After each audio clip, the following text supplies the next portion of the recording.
So Trump and Elon are fighting like a bunch of little babies again, but I just want to remind you, it is all a script. It feels so forced, and it is clearly a script. They do certain things to push the narrative a certain way so that they can make certain things happen. This is how you truly control the minds of the masses and where the narrative goes, but not only the narrative, because the narrative is just the story or it's just the perspectives of how people are looking at it. They're actually doing this stuff to make shifts, real changes, okay? I personally believe that they are using artificial intelligence, extremely intelligent models with the use of the United States data. Imagine how much data the United States has on how the public acts, how certain things will go with the public, all the money data, all the social data, everything. Imagine loading that into a large language model like an AI that can query all of that data that no one else has, right? And then making and asking questions of it, like, how do we get here? Okay, this is where they want to go. The AI will tell them things to do to get there, right? There's also this aspect to the Trump and Elon fight where basically Elon is wanting to cleanse his reputation again a little bit. So he's doing a cleanse, right? They're cleansing his reputation. I also believe that Trump was like the chosen one to bring us in. He's the only one that could have done it. He's the only one that could have brought us into the age of AI, because these next 3 years are going to be like you've never seen, like insane. And I find myself saying that every year, but it's just true, right? So these next 3 years are going to be absolute insanity in terms of the financial system and AI, okay?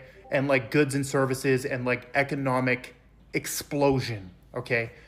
There's like two sides here.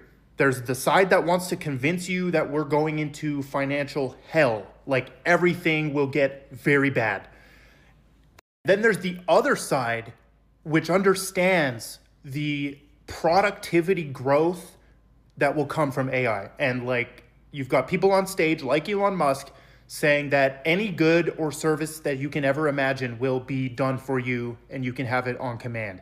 He's talking about universal basic income is going to be universal high income, right? Not basic income, not your basic needs. It's going to be universal high income. You will live in abundance. So like there's these two sides.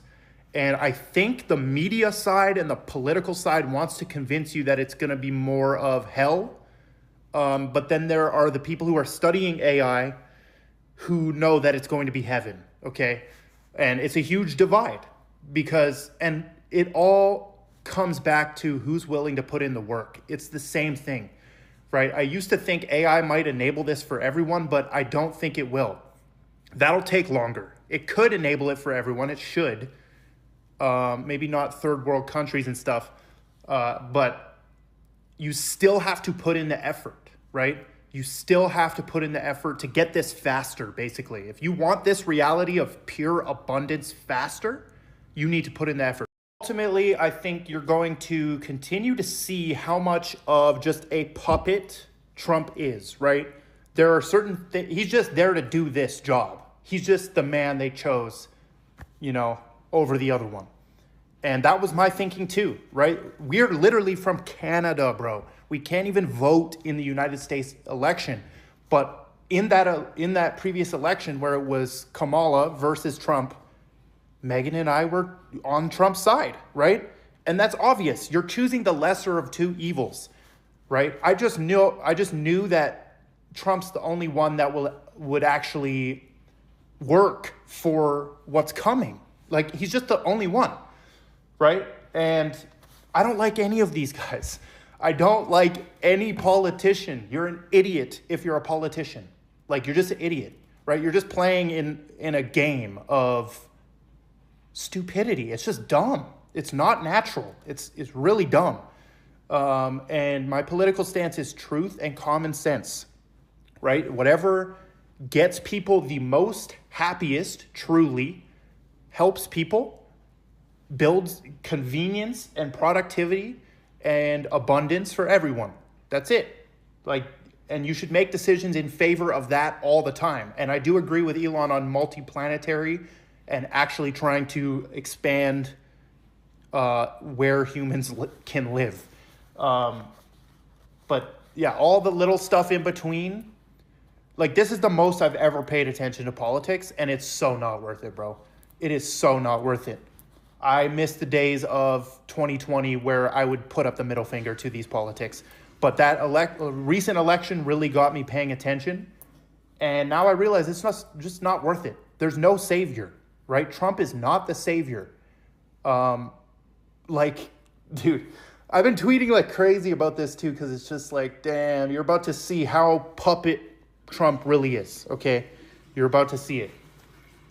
And yeah, if you ever thought he was like a savior, no, he's just the guy they chose to do the job. Same thing as Mark Carney, right? For Canada. Mark Carney is simply the guy they brought in. Oh, we've got this job to do with Canada. Someone's trying to take it over. You know, someone's trying to colonize Canada and absorb it. Who are we going to call? Oh, get that Mark Carney guy. You know, bring him in. You know, he's going to beat Pierre easily. Get him in here. He's the one who holds certain secrets. We know he's trustworthy. He doesn't spill them. He loves his little, you know, hundreds of millions of dollars. He's cool with that. He's cool with shutting up. He won't talk. Bring Mark Carney in. Little, you know, minion for Trump. Trump already owns Canada, bro. Just because Mark Carney's in, Trump owns Canada. I hope you know that. Like that, he basically controls Canada too, right? He's got you so emotional about what he's doing. So Trump's just the guy for the job, and just don't fall into the trap, bro. Life is way better when you don't care about politics. I know a lot of you have to care about politics, right? Because it affects your job or something and your income and your taxes. But I'm always on the side of just work hard enough to where you don't care what taxes you pay. Work hard enough to where you don't have to care about the egg prices in the grocery store. That will always be the side I'm on, because that's how I am, right? There's nothing you can do to me that's going to stop me from winning and working and just beating all odds and beating all circumstance. And, you know, everyone should have that mindset. One other thing, if you made it this far, shout out to you, man. Like, comment something. Let's comment charged up. So I'm looking at this charging cord right here. Comment charged up, and we'll see who really watches to the end. One other thing, please start studying AI. That's my main advice. Study AI, not like the terms and all that boring stuff, but get using some of these things. If you aren't using AI on a daily basis, you will fall behind.